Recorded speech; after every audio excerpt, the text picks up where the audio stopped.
ابن زیاد، آپ کو پتا ہے کہ حکومت مولا علی میں یہ مولا علی کا گورنر تھا. شیعوں کو پتا ہی نہیں. زیاد جیسا بندہ گورنر ہے علی بن ابی طالب کا. کہاں پر؟ فارس میں.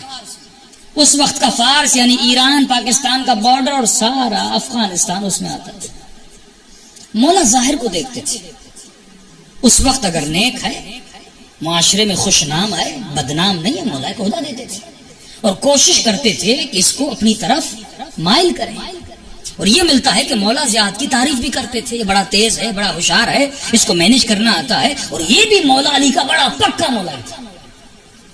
عجیب ہے کہ فرماتے ہیں کہ جب یہ مولا کے ساتھ تھا اور امام نے اسے گورنر بنایا فارس کا، تو فرماتے ہیں گورنر بنانے کے بعد امیر شام نے اس کو خط لکھا. خط لکھنے کے بعد کہا کہ تم علی کے ساتھ ہو، اے زیاد تم میرے لشکر میں آ جا. ابن زیاد خط کا جواب دیتا ہے. آپ جب خط پڑھیں گے تو آپ پریشان ہو جائیں گے کہ اس نے خط کا جواب کیسا دیا. یہ قسم کھا کر کہتا ہے کہ اے امیر شام، مجھے خدا کی قسم ہے تم کبھی بھی مجھے علی سے جدا نہیں کر سکتے. کہ تو جانتا ہے کہ تیرے بیچ میں اور میرے بیچ میں ہے کون؟ تیرے اور میرے بیچ میں جو ہے اس کا نام علی ہے، جو داماد رسول ہے، جو فاتح خیبر ہے، جس کے لیے رسول خدا کہہ چکے کہ علی حق پر ہے اور حق علی کے فضائل علی بیان کر رہا ہے. اور اس نے کہا کہ تو کون ہے؟ تو اپنے شجرے کو جانتا ہے، تو اپنے حسب کو جانتا ہے، تو اپنے نسب کو جانتا ہے. بڑا کڑک سا جواب دیتا ہے معاویہ کو. لیکن ایک وقت آتا ہے معاویہ اسی زیاد کو اپنے پاس بلا لیتا ہے. میں حوالوں کو ڈھونڈنے کی کوشش کر رہا ہوں لیکن مجھے مل نہیں رہا. بلانے کی کوشش کرتا ہے اور اس کے بعد اس کو بلاتا ہے. اب غور مومن کو یہ کرنا ہے کہ ابن زیاد بنا کیسے. یہ خط و کتابت تاریخ میں موجود ہے. آپ تبری پڑھیں، تبری میں بڑے سارے واقعات موجود ہیں. ابن زیاد کی ایک کمزوری تھی. جب امام زیارت عاشورہ میں اس پہ لعنت بھیجتے ہیں، وابن مرجان کہتے ہیں، باپ کا نام نہیں لیتے. اس پر لعنت ہو جو مرجانہ کا بیٹا ہے.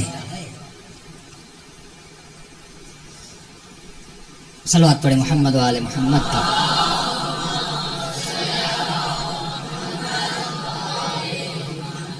ہاں یہاں پر بھی لیا، جو مرجانہ کا بیٹا ہے.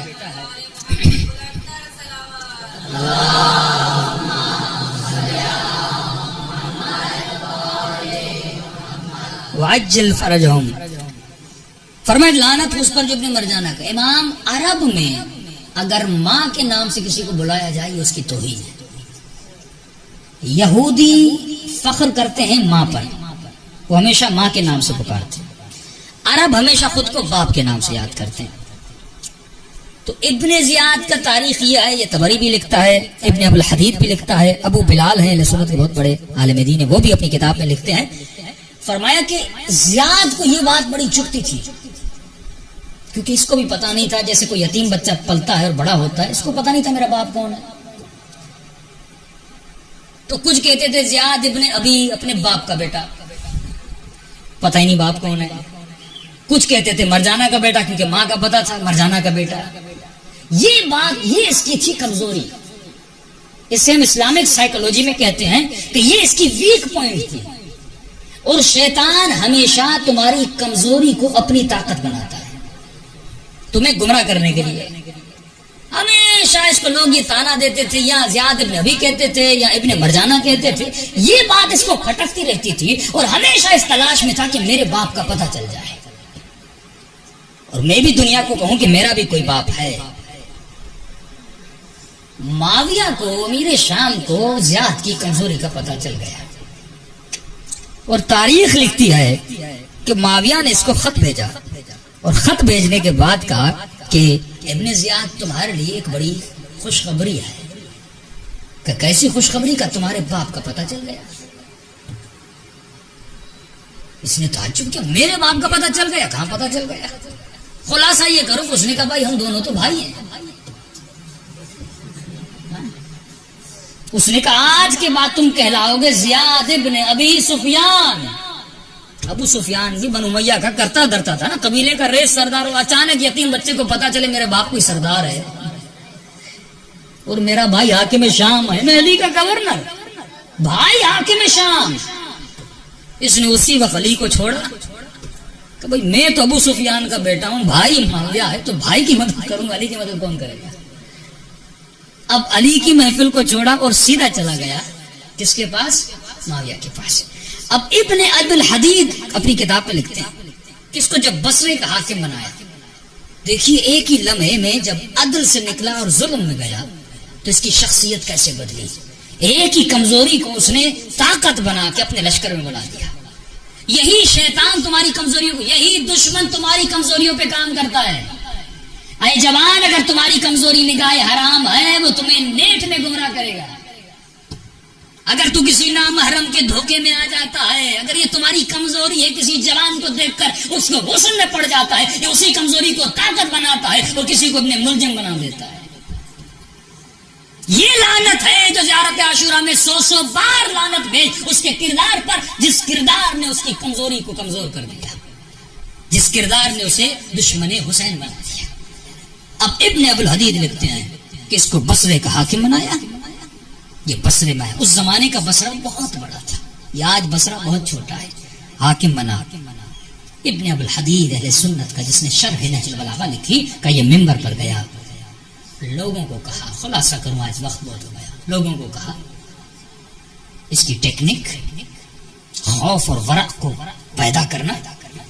لوگوں کو کہا کہ نماز عشاء کے بعد قاری سورہ بقرہ پڑھے گا اور بقرہ کے ختم ہونے تک مجھے سب لوگ گھروں میں نظر آنے چاہیے. بصرے کی گلی میں بھی اگر مجھے کوئی نظر آیا میں اسے قتل کر دوں گا. حکم دیا اس نے. ابن ابو الحدید کہتا ہے کہ پہلی رات سورہ بقرہ ختم ہوئی اور گلیوں میں گئے، 700 لوگ ملے. 700 لوگوں کے گلوں کو کاٹا گیا. دوسرے دن 500 لوگ ملے. دوسرے دن 500 لوگوں کو مارا گیا. تیسرے دن ایک آدمی ملا اور وہ آدمی بھی وہ تھا جو بصرے کا نہیں تھا، بیچارہ باہر سے آیا تھا. ایک بدوی عرب تھا، اسے پتا بھی نہیں تھا شہر میں یہ اعلان ہوا ہے. بیچارہ اپنا اونٹ لے کر آیا اور اونٹ کو چلا رہا تھا. سپاہیوں نے پکڑا، ابن زیاد کے پاس لے گئے. اس نے زیاد کو کہا بھائی مجھے تو پتا ہی نہیں تھا، پتا ہوتا میں شہر میں آتا ہی نہیں. زیاد نے کہا نہیں، اگر قانون کو نافذ کرنا ہے تو تجھے مارنا پڑے گا، اور اسے مار دیا. وہاں پر ایک نبی کا چاہنے والا اٹھتا ہے، فرماتا ہے ابن زیاد یہ جو تم حکم چلا رہے ہو، جو ظلم کر رہے ہو، یہ شریعت مصطفیٰ نہیں ہے. یہ جو حدیں جاری کر رہے ہو یہ رسول کا قانون نہیں ہے، تمہارا اپنا بنایا ہوا قانون ہے. کیا تم نے قرآن نہیں پڑھا؟ من قتل نفسا بغیر نفس او فساد فی الارض فکانما قتل الناس جميعا. جس نے ایک انسان کو بے گناہ مارا اس نے گویا پوری کائنات کو مار دیا. اس نے کہا یہ قرآن مجھے نہ سناؤ، اب یہاں پر وہی چلے گا جو میں کہوں گا. دین وہی ہے جو زیاد کہے، شریعت وہی ہے جو زیاد کہے.